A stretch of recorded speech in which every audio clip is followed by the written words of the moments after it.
현대 군사 분쟁에서 사람들은 종종 다음과 같은 모순을 관찰할 수 있습니다. 목표를 파괴하는 비용은 목표의 비용보다 몇 배 더 큽니다. 이스라엘군은 수백 달러 상당의 아랍 극단주의 카삼 미사일을 8만 달러에서 10만 달러 상당의 타미르 미사일로 공격했습니다. 미국인들은 수만 달러 상당의 ISIS 샤히드 차량을 파괴하기 위해 몇백만 달러 상당의 미사일을 사용합니다. 레이시온의 개발자들은 이 문제를 매우 잘 이해하고 있습니다.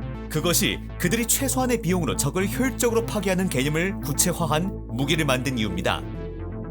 이 기적의 무기는 무엇일까요? GBU-53B 스톰브레이커 유도 유인체에 오신 것을 환영합니다.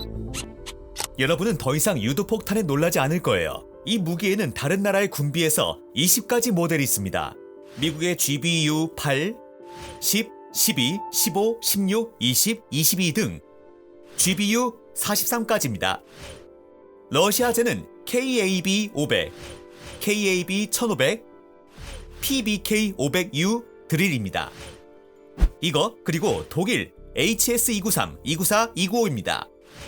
프랑스는 BLG-1000, 엘코를 개발했고 이스라엘의 그리핀, 길로틴, 리자드, 오퍼, 그리고 위자드를 개발했습니다.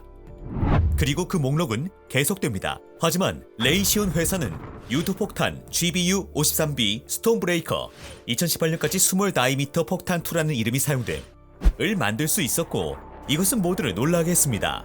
우선 탄약의 사정거리는 정지된 목표물에 전례 없는 110km였습니다. 그리고 여기서 전례 없는 단어는 아름다운 호칭이 아니라 이 돌파구의 정확한 명칭입니다. 예를 들어 러시아인들에게 각광받는 최신 폭탄 PBK-500U 드릴은 사거리가 30km에 불과합니다. 유도 활강 폭탄은 항공기가 적의 방공구역에 진입하는 것을 피할 수 있도록 한다고 종종 쓰여집니다. 폭탄을 떨어뜨리면 위험 지역으로 들어가 목표물에 명중합니다.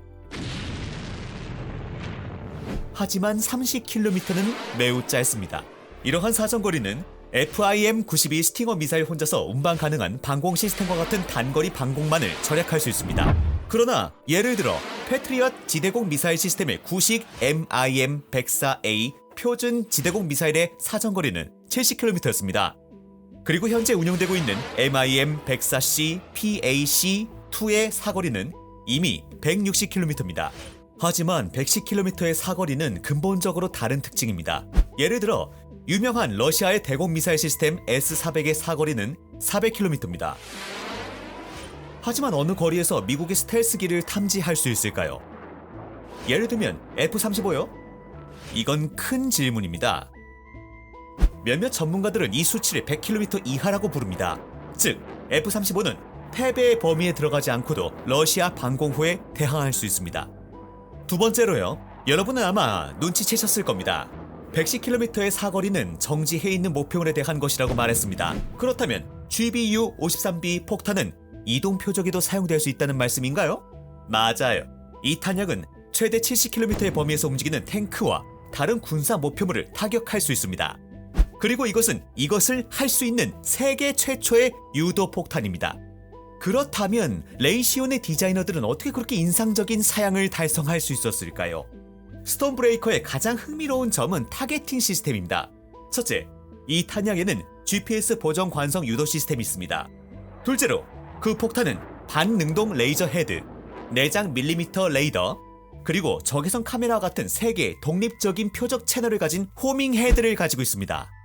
또한 이 3개의 채널이 동시에 작동하며 정보를 교환할 수 있어 타겟팅의 정확도가 크게 향상됩니다. 이러한 다양한 조준 도구를 통해 목표 참여에 가장 적합한 시나리오를 선택할 수 있습니다. 예를 들어 그것이 알려진 좌표를 가진 정지된 목표물이라면 그것은 유도 탄약의 메모리에 들어갈 수 있고 그것은 접근했을 때 레이더의 도움으로 그것의 궤적을 수정할 것입니다. 만약 표적이 이동형이라면 그것은 먼저 항공기의 레이저로 조명될 수 있고 폭탄의 반능동형 레이저 헤드가 작동될 수 있습니다. 그리고 나서 그것이 지상에 접근할 때 레이더가 작동될 것이고 이것은 탄약을 더 정확하게 목표물을 겨누게 될 것입니다. 적외선 유도가 결승선에서 활성화됩니다. 이 폭탄은 지상에 먼지가 많고 적이 연막을 사용할 때 모든 기상 조건에서 사용될 수 있습니다. 스톰브레이커의 제어 시스템에는 이 무기의 기능을 크게 확장하는 또 다른 강력한 툴인 듀얼 밴드 데이터 교환 채널이 있습니다. 테스트 중에 움직이는 대상을 파괴하는 다음과 같은 시나리오가 실현되었습니다. FA-18EF 슈퍼 호넷은 GBU-53B 폭탄을 투하하고 그제서야 목표물을 탐지하여 스톰브레이커에게 좌표를 주었습니다. 그 표적은 결국 파괴되었습니다. 데이터 링크를 사용하면 네트워크 중심 제어뿐만 아니라 탄약도 조점 변경할 수 있습니다. 예를 들어 폭탄은 다른 비행기나 UAV가 목표물을 향해 조종하는 동안 한 항공기에 의해 투하됩니다. 설계자들은 또한 폭탄의 범위를 극적으로 증가시키는 문제를 해결하는 데 성공했습니다.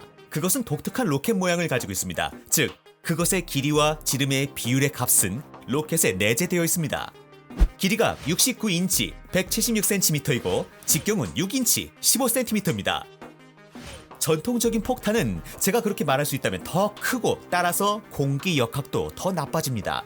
결국 그들의 일은 주로 나는 것이 아니라 떨어지는 것입니다. 이동하는 날개에 탄약고 면적이 넓습니다. 이런 점에서 스톰브레이커는 글라이더를 닮았습니다. 그래서 장거리입니다. 폭탄에 있는 형상의 돌격 탄두는 높은 폭발력과 파편 효과를 모두 가지고 있어 주요 전차, 노출된 구조물, 건물을 포함한 보병대, 그리고 순찰정 크기의 보트와 다른 낮은 가시거리 목표물에 효과적입니다. 이 폭탄의 무게는 204파운드, 93kg으로 무게의 절반은 호밍 헤드에서 나옵니다. 시청자 여러분, 질문이 있으실 수도 있어요. 물론 GBU-53B는 굉장한 폭탄입니다. 그러나 항공기가 적의 방공구역에 진입하지 않고도 목표를 타격할 수 있는 공대공 미사일에는 여전히 성능이 떨어집니다. 그렇다면 GBU-53B 스톰브레이커의 가치는 무엇일까요? 크기와 가격 두 가지가 있습니다. F-35 스텔스 전투기는 폭탄의 지름이 6인치밖에 되지 않기 때문에 레이더 스텔스 성능을 악화시키지 않고 내부 칸에 8대를 태울 수 있습니다. 예를 들어 F-15E 항공기는 내부와 외부에 28개의 폭탄을 장착할 수 있습니다. 유도폭탄 GBU-38의 특성에 가장 가까운 무게 229kg에 지름은 27cm로 최대 사거리가 16km에 불과해 움직이는 표적을 파괴할 수 없습니다. 사실 이 폭탄 이전에 미국 육군은 예를 들어 탱크를 파괴하기 위해 사거리 28km의 6-AGM-65 미사일 6발로 무장한 A-10 썬더볼트2 공격기 또는 적외선 호밍 헤드를 사용해야 했습니다. 또는 사거리 11km의 AGM-114 헬파이어 미사일 2기와 반능동 레이저 유도 시스템으로 무장한 헬리콥터 AH-64 아파치입니다. AGM-65는 18만 달러, AGM-114 헬파이어는 10만 달러입니다. GBU-53B의 현재 비용은 19만 5천 달러며 운영 15년차 비용은 12만 8천 달러입니다. 그리고 동시에 1,400만 달러에서 1,500만 달러 상당의 헬리콥터나 항공기를 잃을 위험이 훨씬 적습니다. 그리고 가장 중요한 것은 사람들이죠.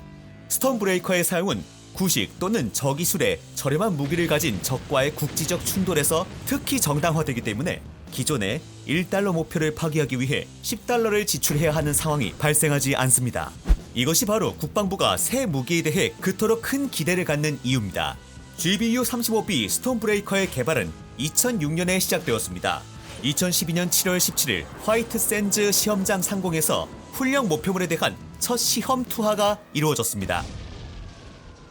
목표물을 찾은 F-15E 스트라이크 이글 항공모함 항공기가 폭탄에 필요한 데이터를 전송해 투하했습니다. 그 아이템은 모든 유도 자산을 사용했고 목표물에 직격탄을 날렸습니다. 2015년 미국 국방부는 시험용 탄약을 주문했고 2018년에는 연속 생산을 시작했습니다. 이 탄약은 현재 F-15E 스트라이크 이글 항공기와 이 스텔스 전투기의 모든 유형의 F-35 무기 통제 시스템에 대한 소프트웨어 업데이트 후 공군, 해군 및 해병대에 사용됩니다. 2020년 6월 15일 예상 폭탄을 해군 갑판 항공기에 도입하기 위한 새로운 시험 행사가 열렸습니다.